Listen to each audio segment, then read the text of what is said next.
Hi everyone, you're here sewing with Cody and Pete, and in today's video we're going to be working with foot number 3A, which is the automatic buttonhole foot. We'll also be showing the fabric feeding aid for sewing buttonholes. It's an attachment that goes onto the foot. So as always, remember to subscribe to the channel if you want to see more videos, like the videos so more of your fellow sewers can see and find these videos more easily, and also check out my Instagram page. So let's get started. So here we are working with the Bernina Automatic Buttonhole Foot, number 3A. So as you can see, it moves, it's adjustable. So depending on what machine you're working with will kind of depend on how you have to tell the machine what size buttonholes you're working with, or what size buttonholes you want to create. And that's what this little slider is for. But for most of our modern machines, any of our machines with a touchscreen like the 770 we're on today, you don't need this little slider because you can tell the machine on the touchscreen what size buttonhole you need to create or what size button you're working with, all on the screen. You can also measure the button on the screen to determine the size of the button and the buttonhole that needs to be created, because not all packs of buttons tell you the size of the button. So you kind of have to use the machine to measure it. Otherwise, if the pack of buttons tells you the size that the button is, then you can easily just tell the machine the size of your button. So let's get started with that so we can tell the machine what size button we need to create. So here we are at the machine screen. So if you're just at your home screen, your home sewing screen, you're at a straight stitch, this is what your screen will potentially look like. And of course, depending on what model you're at, your screen may be bigger. But the user interface for most of our current model machines look identical to this. So what you would want to do is you would want to come over to your buttonhole tab, and you can select whichever buttonhole you're working with. We're going to be working with stitch number 51, which is our most common buttonhole. If you wanted to see what the other buttonholes are for and what type of buttonholes they are, you can always hit the question mark button and select a specific buttonhole, and they'll tell you what type of buttonhole that is. But we're going to stick with buttonhole number 51. So buttonhole number 51, you can already see I've been using it and I've adjusted it already. So let's just clear out that buttonhole so we can start with a new buttonhole. So what we're going to do, we're at the buttonhole we need. So now let's go to our little eye icon, and this is where we can adjust the size. So there's two things we're going to be looking at here. We're going to be looking at the length of our buttonhole and potentially the gap between the two satin stitches. So this will only really need to be changed if we're working with a slightly thicker button. So let's start off here. So where it says 16.0, we'll select that. So what this is 16.0 millimeters, and that's the physical size of the entire buttonhole stitch, not the size of the buttonhole itself where the button would be feeding through. That's what that top number is for. So if you look here, you can see the visible button on the screen, and it's showing the lines, and it's showing that we're measuring the button itself. So ironically, these buttons here are 14 millimeter buttons. So if my pack says 14 millimeters, it's already by default making a 14 millimeter button. So technically I can just leave it at that. But if my button wasn't 14 millimeters, or I didn't know the size of my button, I could easily place it on the screen right in the center of that yellow circle. As you can see, that yellow circle perfectly outlines the button, so I know it's a 14 millimeter button. But if I needed to, I can use my knobs on the side of my machine, which you can't see, either my stitch length, the top knob, or my stitch width, the top knob, or my stitch length, the bottom knob, I can use to change the size of that yellow circle to accommodate the size of the button that I'm placing on the screen. And that's how we can measure the size of our button. Or we could look at the packaging the button came in, and if it says it was a 15.5 millimeter button, I'm not worried about measuring it here. All I need to do is use my knobs on the sides and change it to like that 15.5 millimeter, and that's all we're worried about. The machine's going to adjust everything else from that point on. So we're pretty much done measuring the size stitch that needs to be created. So if we know we're working with a thicker than average button, because right here, this is a regular size button, there's nothing fancy about it, it's not very thick. But if I was working with a much thicker button, I could go back one screen, so we can come here and go back to this screen. And I could come where it says 0.6, and that's 0.6 millimeters, and that's the gap between those two satin stitches of our buttonhole. So what we could do is we could use our knobs on the side, and we could make that gap bigger. So you can see that gap change. So we can really drastically change it. So what we're doing is we're not making the buttonhole any longer, we're just leaving it that length. We don't want a giant buttonhole, but we're just widening the gap so it can accept a slightly larger button. But right now we're going to leave it back at the default. So we just click this button and it'll clear that buttonhole gap. So we can exit out of that. So here is the size of our button, and that's our button. There is one more thing you may want to change. And this is really dependent on your fabric, needle size, but especially the thickness of your thread. And that is, you may want to adjust your stitch length. I find that I usually, because of the thread that I use, which when I'm sewing the garments, it's usually a 50 weight Metler cotton thread. And I find, as you can even kind of see on the screen, there's a little gap in between some of the stitches. It's just a little more open than I like. I want that buttonhole to be a tighter satin stitch. So I'll typically drop that stitch length from 0.7 to about 0.6 or 0.65 at least. And some machines are a little different. Some of them by default are a little lower, I found. I can't tell you which ones. I don't remember. But some of them I find make a tighter buttonhole stitch already because they're already set at that lower stitch length. But otherwise, you may find you may want to adjust that. And what's nice is when you adjust that stitch length, no matter what you change it to, it's not changing the size of your buttonhole itself. All that's staying the same. But you do want to change that before you start stitching, just to make note.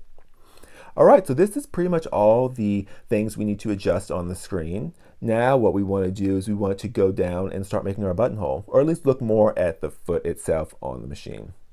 So let's go take a look. So here we are back with our buttonhole foot. So there's really nothing we need to do to this. We really just need to put it on the machine. There is a little trick. So I like to have my machine threaded with the thread color that I'm going to use before I put my buttonhole foot on. So you can see my needle is threaded.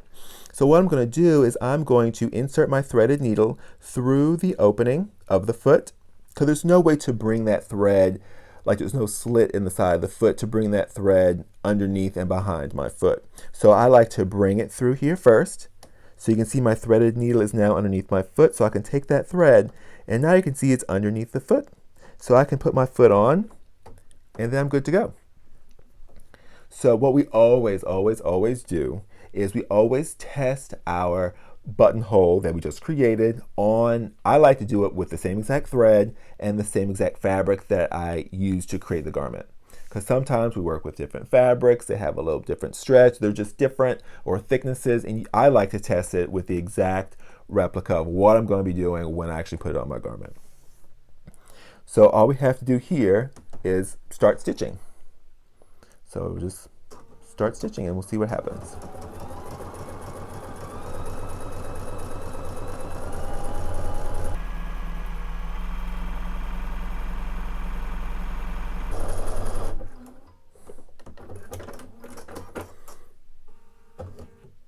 So here we have our finished buttonhole. It's absolutely gorgeous. So what we'll do, we would then come, you can snip that. You may have some back threads back here that you can snip, but I do all this after I'm done with all my buttonholes. But I do check it and make sure it's all good. So if this was a buttonhole on a garment, this buttonhole would essentially be done. And then what I'll do after I've sewn them all is I'll take my seam ripper and I will place that seam ripper tip right at the base, right above that little bar stitch here, punch it through the fabric, and then just slit it up that gap and stop right before you reach the other bar stitching. And that's it. The one thing that I've found, and of course it really just depends on your thread that you're working with, is the average gap space will typically leave one or two strands of thread from your fabric, and I'll go and clip all those once I've done all that, just so I don't have to worry about that once I'm actually wearing my garment. Other than that, you shouldn't have a problem at all. But of course, you always want to test that buttonhole out to make sure it fits the button, and it does. It fits it beautifully. That's perfect. There's no hesitation. It's not too tight. It's not too loose. It's good to go. So I would be happy to put this buttonhole on my garment. Now, let's look at some other things. So not every buttonhole application is this cut and dry and this easy. I'll have customers come in, they're fighting and fighting with trying to put a buttonhole on certain garments. Because sometimes when we're working with certain sections of where we're putting the buttonhole on, it's not a perfectly flat surface, because we may have bulky seams at the end which don't line up with where the buttonhole is going to be. But because of where the foot is laying, half the foot may be on this bulkier seam and half of it may be on the flatter surface. So our foot is at an angle, which is not a good thing.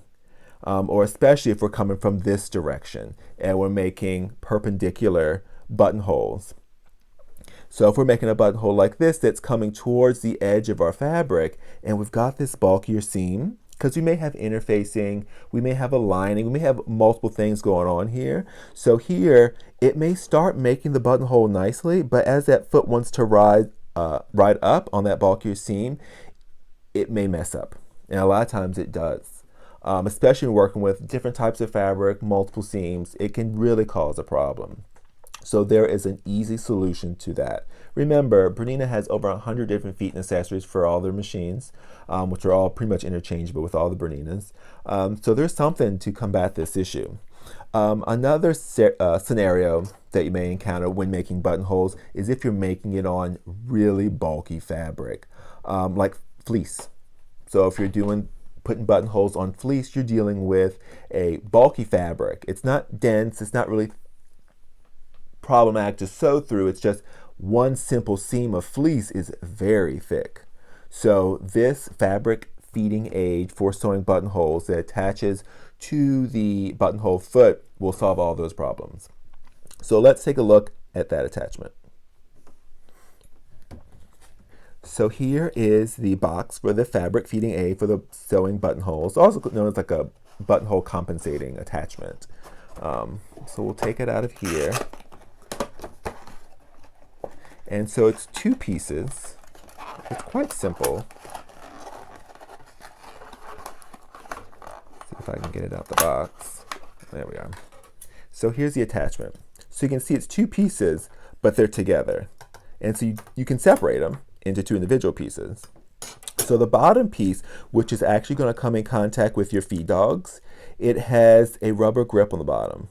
So you can kind of see that different coloration there. It's clear, but it's rubber, which is very important because that's what the feed dogs are going to grip. So you need something that's grippy. And then the top piece, this is where your buttonhole foot's going to attach. So this is the front and this is the back. And the way we can easily tell is, see that little notch right there? That little notch is going to line up with that little notch in the back of our buttonhole foot. So what we're going to do is we're going to set it in there like that. And then the buttonhole foot is going to kind of snap in there. It's going to become one, just like that. So then we can attach these two if you did separate them. So all you're going to do now is however your fabric is. So you're going to sandwich your fabric that you're going to be putting your buttonhole on in between these two metal pieces. So what this does is it takes uneven sections of fabric and sandwiches them together between these plates, and it makes it uniform. So the machine will feed multiple layers, different thicknesses of fabric, and create a beautiful buttonhole. So the way this works, we just attach it like we normally do. So if we need to put a buttonhole right here, we can easily do that.